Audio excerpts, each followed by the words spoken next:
வாங்க இன்றைக்கி சாப்பிட்டா கொஞ்சம் உப்புமா நல்லா டேஸ்டியாக செய்ய போகிறோம். அதுக்கு வந்து ரவை எடுத்திருக்கேன், 250 கிராம் எடுத்திருக்கேன். இதை கொஞ்சம் நல்லா வறுத்து எடுத்துட்டேன்.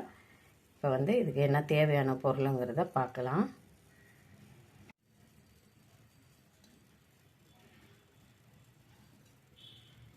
எண்ணெய் 3 ஸ்பூன் ஊற்றிக்கிறேங்க, பெரிய ஸ்பூன் அளவில். டேஸ்ட்டுக்காக நெய் வந்து 4 ஸ்பூன் அளவுக்கு எடுத்துக்கிறேன்.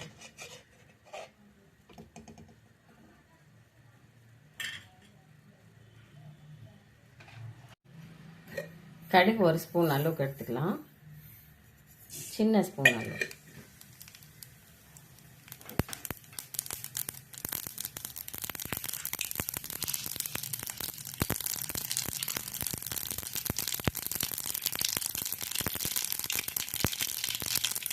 கடலை பருப்பு உளுத்தம் பருப்பு ரெண்டும் சேர்ந்தது ஒரு பெரிய ஸ்பூன் அளவுக்கு எடுத்துக்கோங்க.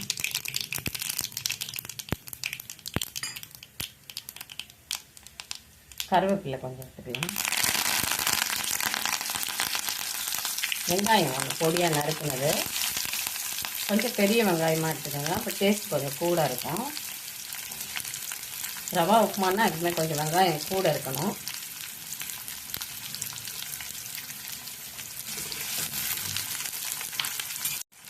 ரெண்டு பச்சை மிளகாய் பொடியாக நறுக்குனது. எல்லாம் அப்படியே நல்லா கொஞ்சம் ப்ரௌனாக ஆகிற அளவுக்கு ஒதுக்கிடலாம். இந்த ரவை வந்து 3/4 கப்பு இருக்குது. இந்த கப்புலேயே வந்து 1.5 கப்பு நம்ம தண்ணி எடுத்துப்போம். அதை எடுத்து தண்ணியாக அளந்து வச்சுருக்கேன், 1.5 கப்பு அளவு தண்ணி. இதை அப்படியே கொதிக்க வச்சுக்கலாம். கொத்தமல்லி போட்டுக்கலாம். பாருங்கள், வெங்காயம் இந்த அளவுக்கு வதங்கிட்டு ரொம்ப ப்ரௌன் ஆக வேண்டாம், இந்த அளவுக்கு இருந்தால் போகணும். ரொம்ப சாஃப்டாக நல்ல டேஸ்ட்டாகவும் இருக்கும்.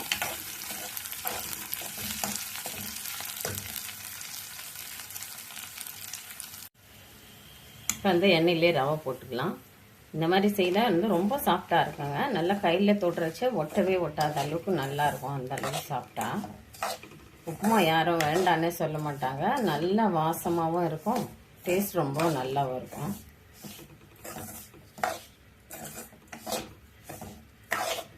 ஏற்கனவே கொஞ்சம் லைட்டாக வறுத்து தான் வச்சுருக்கேன். இருந்தாலும் இப்போ எண்ணெயில் கொஞ்சம் போட்டு வறுத்தா கொஞ்சம் டேஸ்ட் நல்லா கூட இருக்கும், சாஃப்டாக இருக்கும் கையில் தொடுறச்ச.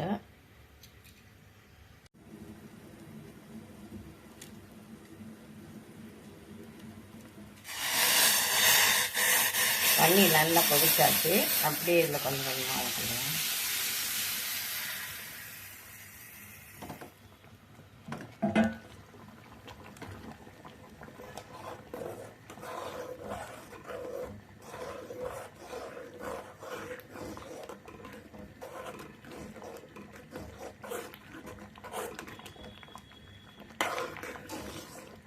பாருங்கள் எப்படி உதிரி உதிரியாக வருது பாருங்கள். ரவை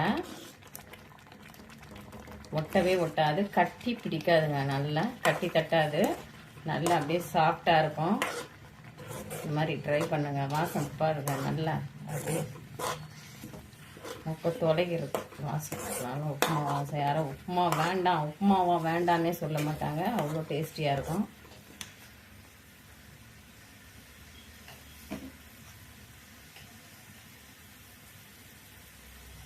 தேவையான அளவு சால்ட் போட்டுக்கோங்க.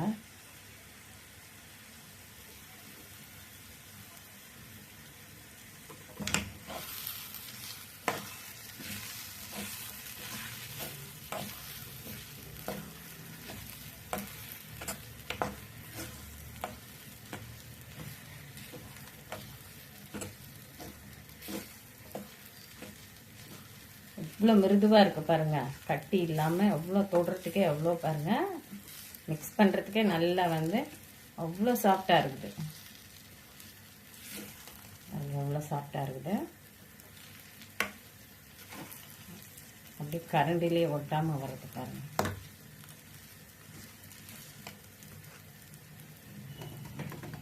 ஒரு 5 நிமிஷம் அப்படியே மூடி வச்சுருவோம்.